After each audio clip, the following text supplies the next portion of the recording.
Hello, my friends and the Evolutionary Energy Arts family. I hope you guys are doing well. And so we had some really good comments on the last couple of videos. And one of them that came to mind was basically somebody saying, I don't understand when we're talking about the difference between beliefs and knowing. And it really is everything, because we could have a belief system, and honestly, for the most part, we are all operating out of a certain belief system. For the vast majority of us, it's a belief system that is given to us, and perhaps we make tweaks to it here and there, and perhaps it changes a little bit as we go along. But everything we see, everything we think is framed by this belief system that we're given. And so we have to change these things. If we want to have real change in the world, we really have to change ourselves. And it starts one person at a time by going within. So we see this penguin right here. And his little saying is, I know you don't believe me, but I will tell you again and again, I can fly. And that's what it takes. It takes a knowing. There's a huge difference between believing and knowing. It's a vast difference. Wouldn't you say so, Cindy? It is. It's a really big difference. You can have a belief, but then until you take the steps to go through those things where it becomes a realization, then your belief solidifies. I think that's what I feel.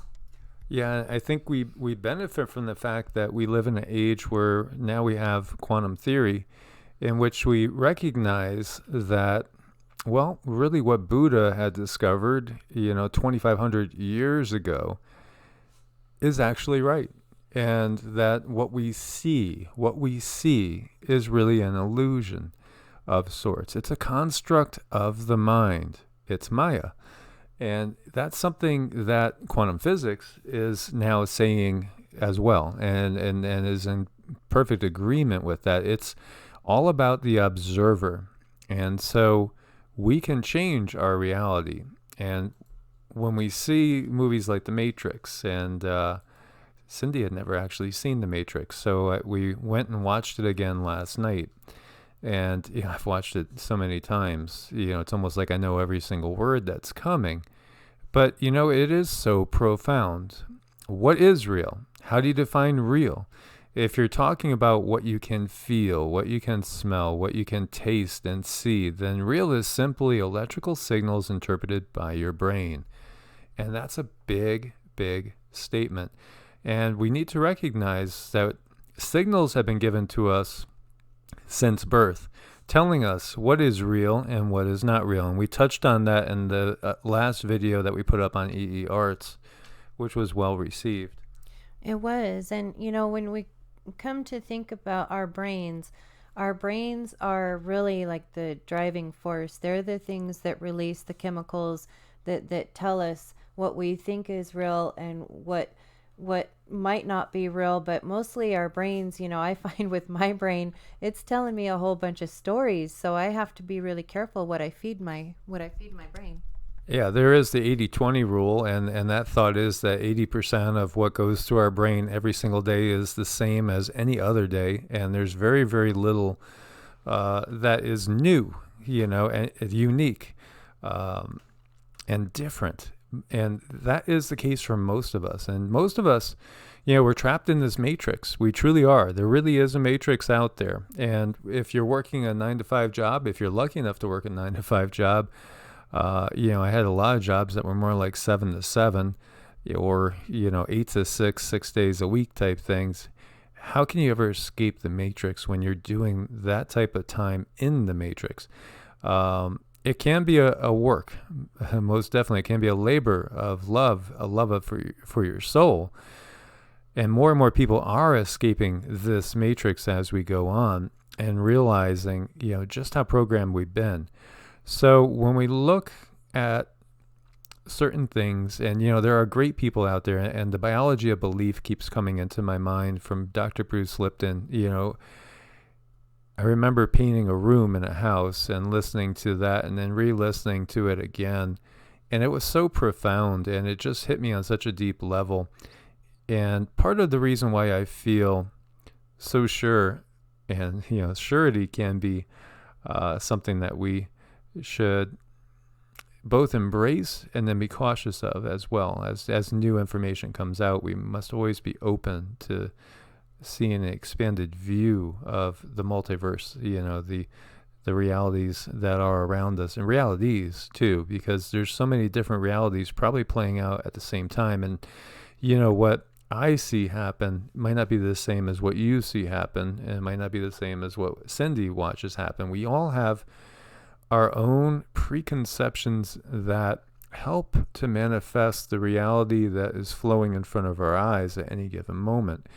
But we can't take control of our reality, and we can't take control of our lives. And so as we see, your mind doesn't know the difference between reality and fantasy. Your mind acts on what you feed it. So feed it good thoughts. And, that is very, very true. And in fact, we really can reprogram our reality. And that is a key. And as Cindy has shared with us, her reality's been reprogrammed, as she doesn't even feel she's remotely the same person from, say, a year ago. No, not at all. I still have issues, but I've learned that if I do tell myself a certain thing over and over and over, it turns into the belief system. But also what helps in that is coming to the realizations that solidify that belief system. So it kind of goes back to that too. Exactly. So as you experience changes in your mind, in your body, in your spirit, it reinforces the positive thoughts. So we have been given a lot of self-limiting thoughts in this world.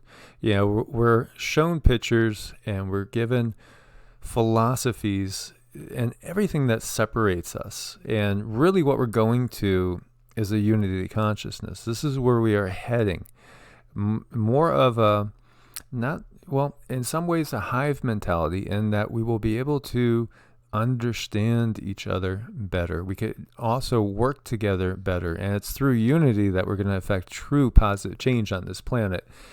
But the realization that we are in the matrix in the first place, and the realization that there are things that we could change personally in a positive manner as we unplug ourselves from the negative reality and the self-limiting reality we've been given, that realization will change and turn on one person at a time into unity consciousness, which will grow and spread around the planet.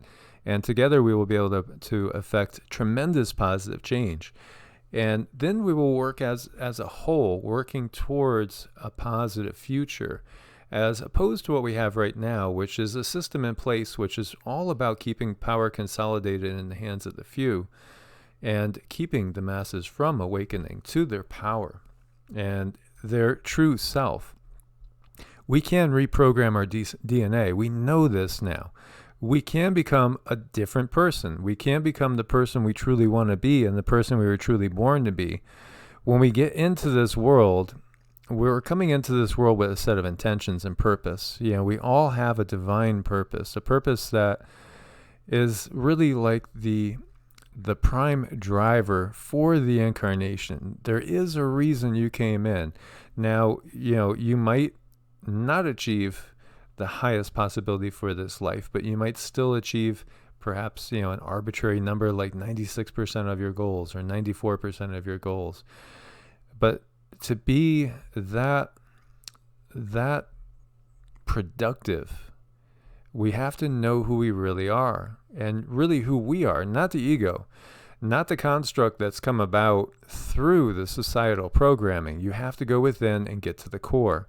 And, I shared with you guys that when I was in my late teens, I went through a phase, and really I was conforming to my best friend and other people in my social circle that became born again fundamentalist Christians. And, so I went along with them and went through the motions and studied, and I really threw myself into it, going to 2 or 3 Bible studies a week for a while and studying every single night on my own, tearing it apart, getting different Bibles in front of me and cross-referencing different different versions, going from one to another, and then going deeper in, getting concordances, then starting to look into the Nag Hammadi, looking into the pseudepigrapha, and, finding all the incongruences and bringing them up to the people that were teaching me, and getting to the point where they had no answers. And then it would always come down to, well, it's just a matter of faith. It's a divine mystery. And so that was never good enough for me, because that's somebody else's divine mystery. You have to go within.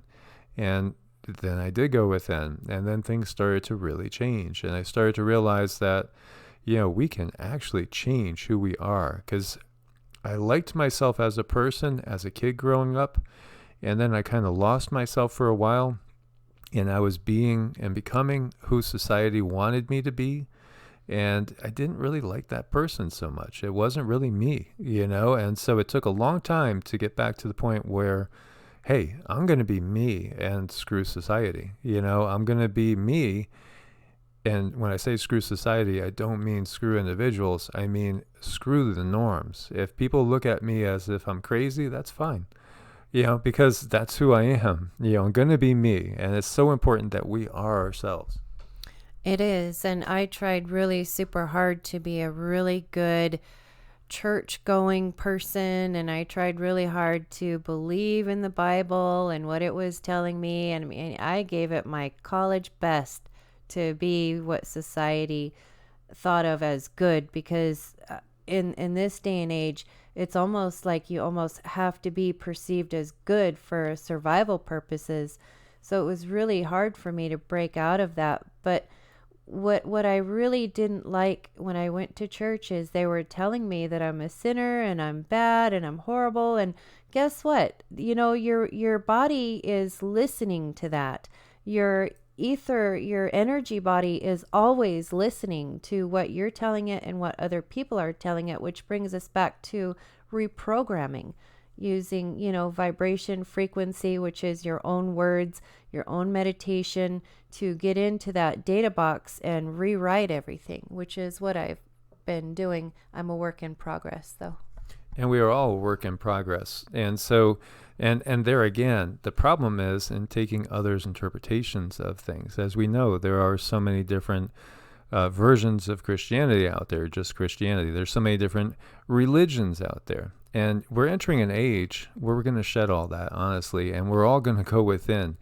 And we're not, well, when I say we're all going to go within, ultimately, when we get to the point, it might take a long time for some people. Some people are not going to get reprogrammed. Some people will always remain in the matrix, and perhaps that's the majority.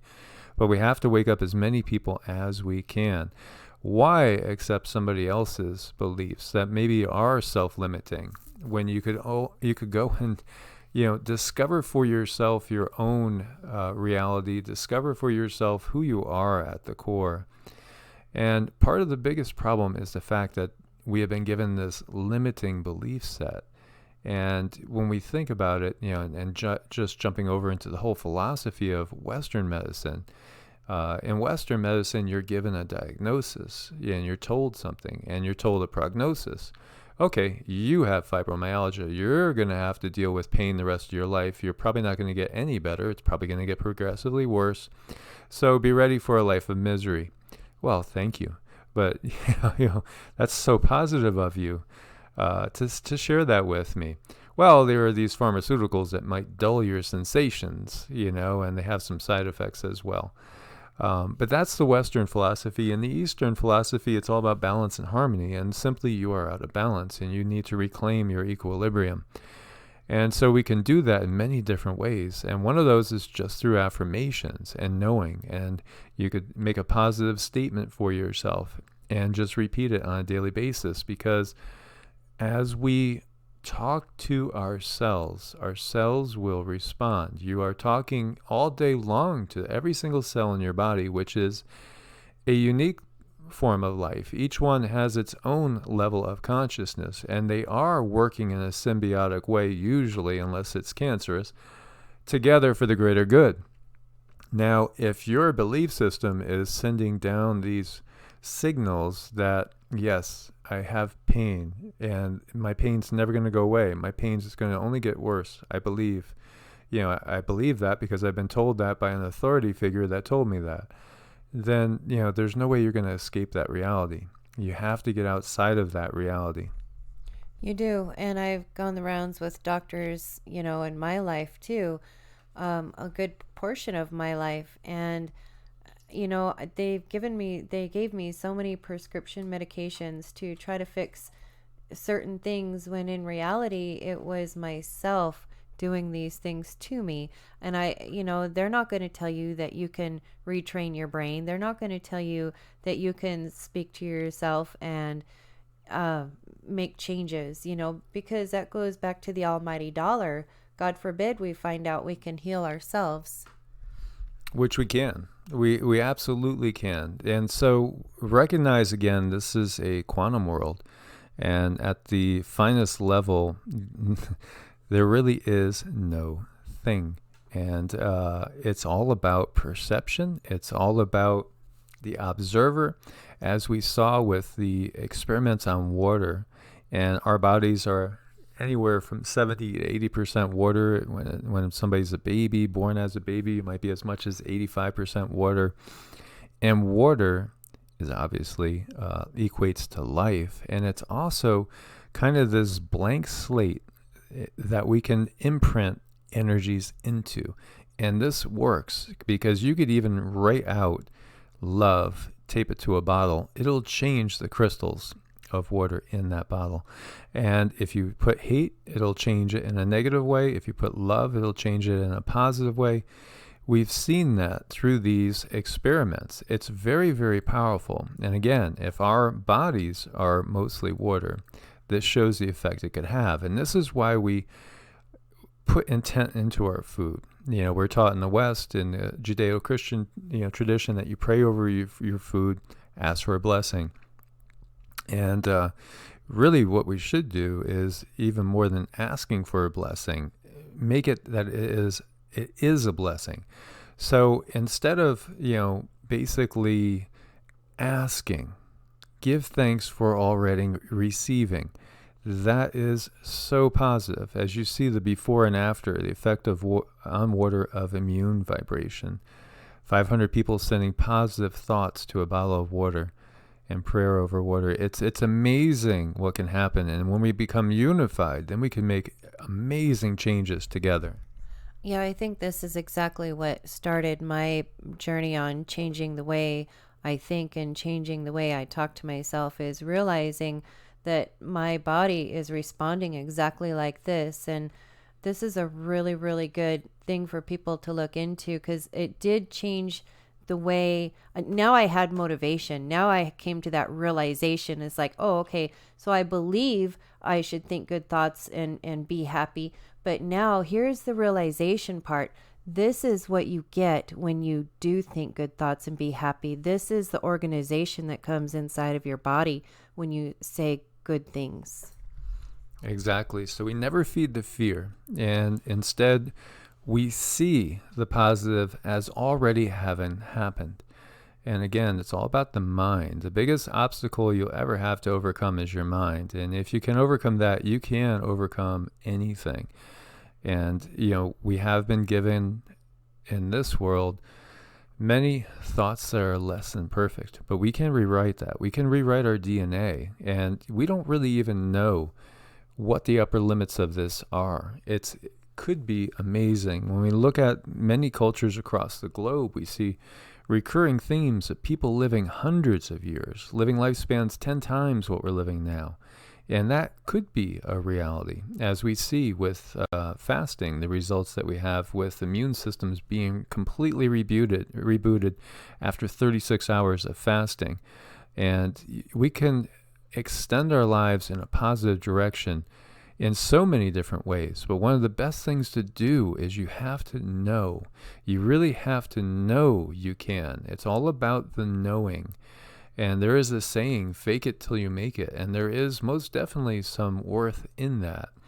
And I had shared with you guys before that when I had Lyme's disease, one of the things that really helped me turn around, obviously my QiGong, my energy work, but was a mantra I put together. And it was basically, that in every positive way, every single day, I am getting stronger, healthier, wiser. and, growing in a positive direction every single day. And I would implant this thought that I am stronger, I am healthier, I am wiser, and I am going to give back as I get better. As I get better, I'm going to share with others, and I'm going to pay it forward out into the world. The world, really, this universe is based on love, and we are living in what many would call a fallen state. It's not our true state of being, and we have been led astray in so many different ways through the programming that we receive, the indoctrination that we receive into this society that we find ourselves in. But we are reclaiming our birthright, and one of the things is abundant health, abundant vitality, abundant love, abundant peace. Obviously, if we were truly living up to our potential, we wouldn't have the relationship that we do with the planet itself, where we are like a virus. In reality, we are supposed to be stewards of the planet, and we should be living in a symbiotic relationship with the planet. And as we reclaim our natural birthright, which is the right to be healthy, the right to make our own decisions and become the best version of ourselves we can be, it will spread, and it will spread all throughout the planet. It will, and it does start with going inside. It does start with the self, and I don't think that's a selfish thing to spend a lot of time on yourself, because there's the thing where they say service to self, service to others. Well, I think the trick is you can't really be service to others until you fix yourself. You really have to make sure that your side of the street is pretty clean before you try to go helping other people clean up their side of the street. Exactly. A person, think of Typhoid Mary, for instance. Like, if she went around trying to help other people, she would just spread the disease. So first we have to work on ourselves, and then we help others to work on each other, and we pull each other up. So, recognize the power that lies within you. Recognize the power of your thoughts. Recognize that, I can fly. We can all fly. We can manifest a positive future. And the trick is really in envisioning it as it's already done, and you can do it. And when I work on people energetically, there's certain phrases that run through my mind as I'm communicating basically to the individual cells in their body is what I'm doing. I'm sending energy in with the knowledge that I'm talking to all the cells. I'm talking to the DNA. If a client has, for instance, some sort of issue with cognitive ability, and say the neural connections are in decline, then I'm envisioning them as already restored. If there is a disease, quote unquote, going on, I'm envisioning it as already the root of that disease is pulled out. The core, the root, the cause, the effect is already removed, and I'm giving thanks for that. And I'm telling the cells that it's already removed. And the person's mind might not listen at first, but the cells will listen to the signals that we send. And so this is one of the keys to truly healing somebody with energy work. So again, we have to know. So my friends, as always, like, share, subscribe. I look forward to your comments on all this. And I want to thank everybody for your support over on Patreon, as well as Ko-Fi, because we really do depend on it to keep the channel going. As always, my friends, God bless, stay safe, stay healthy, recognize the power that you have within. Namaste. Namaste.